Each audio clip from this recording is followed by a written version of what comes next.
नमस्कार, पुष्पा होममेड रेसिपीमध्ये मी पुष्पा तुमचे सर्वांचे मनापासून स्वागत माझ्या चॅनलमध्ये। आज मी लाल माठाची भाजी बनवणार आहे।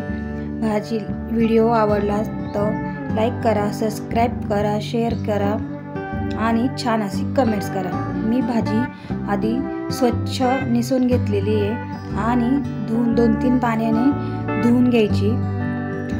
त्यानंतर पाणी नितरवण्यासाठी भाजी ठेवून द्यायची। तोपर्यंत भाजीला काय काय साहित्य लागते ते आता आपण बघूया। भाजीला लागणारे साहित्य मी लसूण घेतलेला आहे, जिरं घेतलेलं आहे, मीठ आणि मिरची कुटून घेतलेली आहे, कांदा घेतलेला आहे। सर्वात आधी फोडणी देऊन घ्यायची। फोडणीसाठी मी तेल टाकलेलं आहे, टाकून घेते। त्यामध्ये लसूण आणि जिरं फ्राय करून घेणार आहे।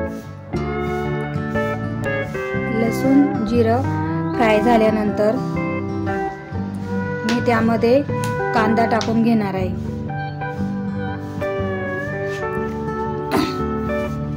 कांदा लाल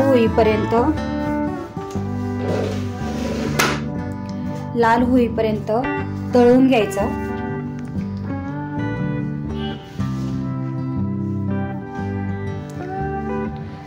कांदा मस्त लाल करून घ्यायचा।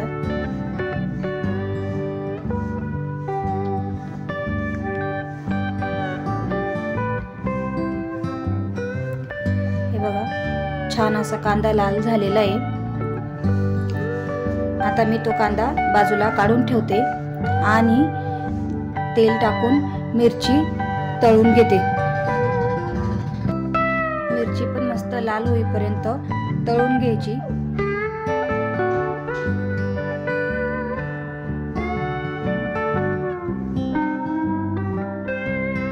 मिरची पण छान तळून झालेली आहे।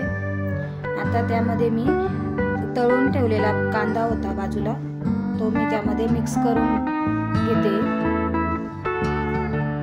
आणि भाजीचे पाणी नितरवण्यासाठी ठेवलेले होते। आता मी भाजी कांद्यामध्ये टाकून घेणार आहे।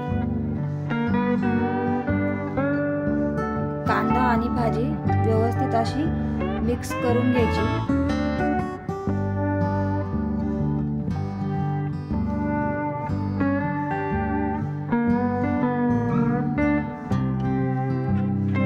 कांदा आणि भाजी व्यवस्थित मिक्स करून झाल्यानंतर मी त्यामध्ये मीठ टाकणार आहे।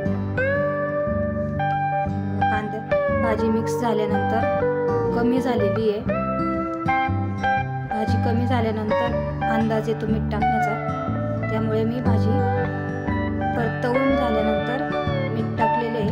आता मी थोडी वाफ दाबून घेते भाजीची। भाजीला थोडं पाणी सुटते, त्यामुळे थोडा वेळ परतवून घ्यायची व्यवस्थित। छान अशी भाजी तयार झालेली आहे। तुम्हाला व्हिडिओ आवडला तर व्हिडिओला नक्की लाईक करा, सबस्क्राइब करा, शेअर करा, छान असे कमेंट्स करा।